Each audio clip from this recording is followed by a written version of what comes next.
एक दिन। ए लड़की, तुम यहाँ से चली जाओ। क्यों पुजारी जी, आप ऐसा क्यों बोल रहे हो? तुम्हारी वजह से मंदिर में आने वाले लोगों की संख्या कम हो गई है।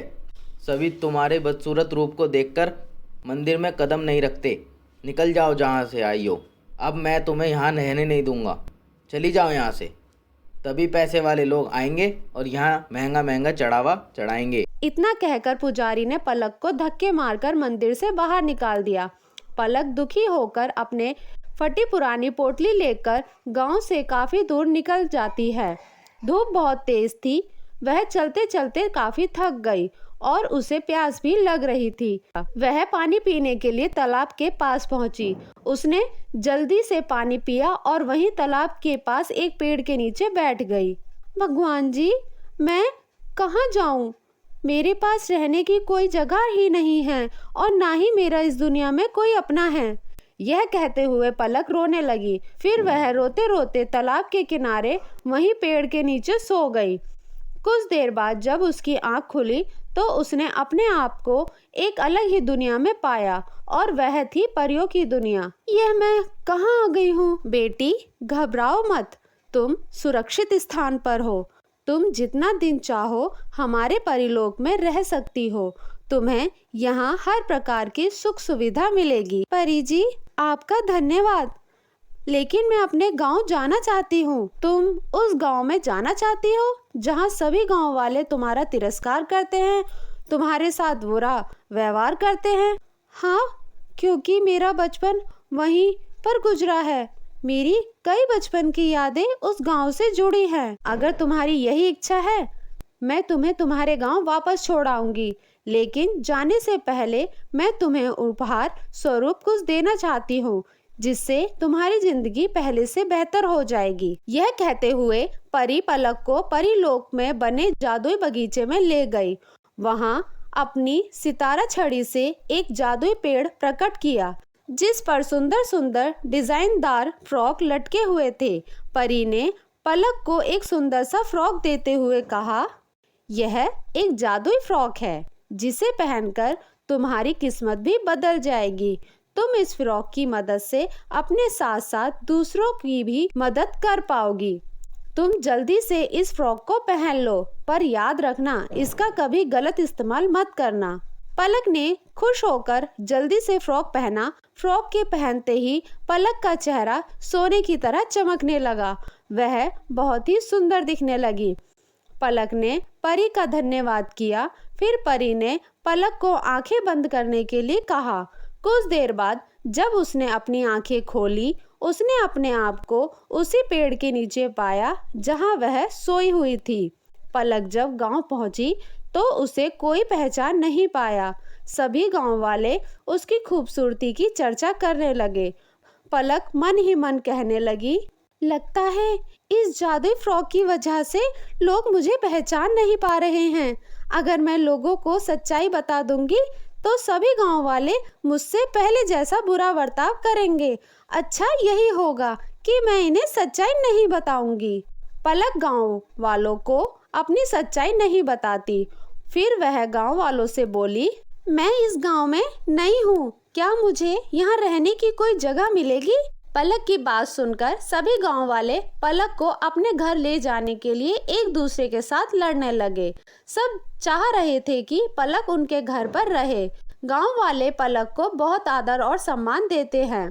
तभी पलक को पता चलता है कि जमींदार के घर में आग लग गई है। यह सुनकर पलक फौरन जमींदार धनी राम के पास पहुंची। जमींदार के पास अब कुछ भी नहीं बचा था। उसका अब सब कुछ बर्बाद हो चुका था। यह देख पलक ने जादुई फ्रॉक की मदद से जमींदार को ढेर सारे पैसे दिए। यह लीजिए, इससे आपकी मदद हो जाएगी। जमींदार ने पलक का धन्यवाद किया। जब पलक भिखारिन थी तब जमींदार ने उसके साथ बहुत बुरा बर्ताव किया था, लेकिन पलक ने इस मुश्किल घड़ी में उनकी मदद की। इसी तरह एक दिन मंदिर के पुजारी बहुत बीमार पड़ गए। पलक ने जादुई फ्रॉक की मदद से उनका इलाज करवाने में उनकी मदद की। इसी तरह पलक गांव के कई जरूरतमंद लोगों की मदद करने लगी। जो लोग उसके साथ गलत व्यवहार किया करते थे, वह उनकी भी मदद करने लगी थी और यह सब वह जादुई फ्रॉक की मदद से हो पा रहा था। गांव के सभी लोग पलक की तारीफ करने में लगे हुए थे। उसी गांव में रहने वाले मुखिया सुशांत सिंह का बेटा सत्या ने जब पूरे गांव में पलक की इतनी तारीफ सुनी तो वह पलक से मिलने के लिए इच्छुक हुआ।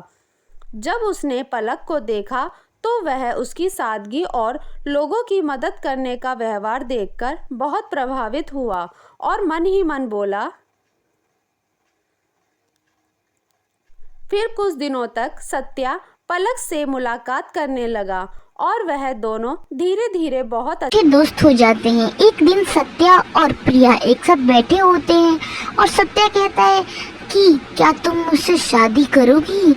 ये बात सुन के प्रिया बहुत घबरा जाती है। उसे अपने कानों पर विश्वास नहीं हो रहा था कि गांव के मुखिया का बेटा उससे शादी करना चाहता है। फिर वह क्या हुआ, बोली, मुझ में कोई कमी है क्या, बताओ।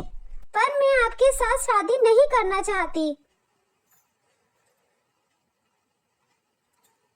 सत्या जी, मैं आपको कुछ बताना चाहती हूँ। ऐसी क्या समस्या मुझे मालूम है आपको? कि सच्चाई जानने के बाद आप मुझसे शादी नहीं करोगे। आप 5 मिनट रुकिए, मैं अभी आई।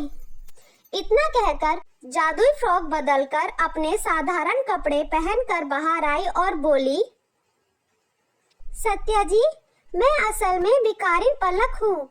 मैं इस जादुई फ्रॉक की वजह से खूबसूरत दिख रही थी और आज तक मैंने जितने भी लोगों की सहायता की है इस जादुई फ्रॉक की मदद से कर पाई हूँ।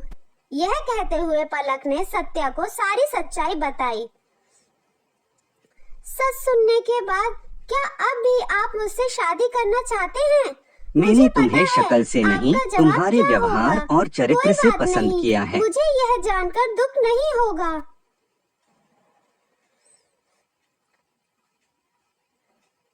सत्या की बात सुनकर पलक की आंखों में आंसू आ गए। इधर जब गांव वालों को यह बात मालूम पड़ी तो उन्हें अपनी गलती का एहसास हुआ। सभी गांव वालों ने बुरे बर्ताव के लिए पलक से माफी मांगी और कुछ दिनों बाद सत्या ने पलक के साथ पूरे रस्मों रिवाज के साथ बड़ी ही धूमधाम से शादी की और दोनों खुशी खुशी एक साथ रहने लगे। अगर आपको हमारी ये कहानी पसंद आई तो हमें लाइक करें, शेयर करें और चैनल को सब्सक्राइब करें।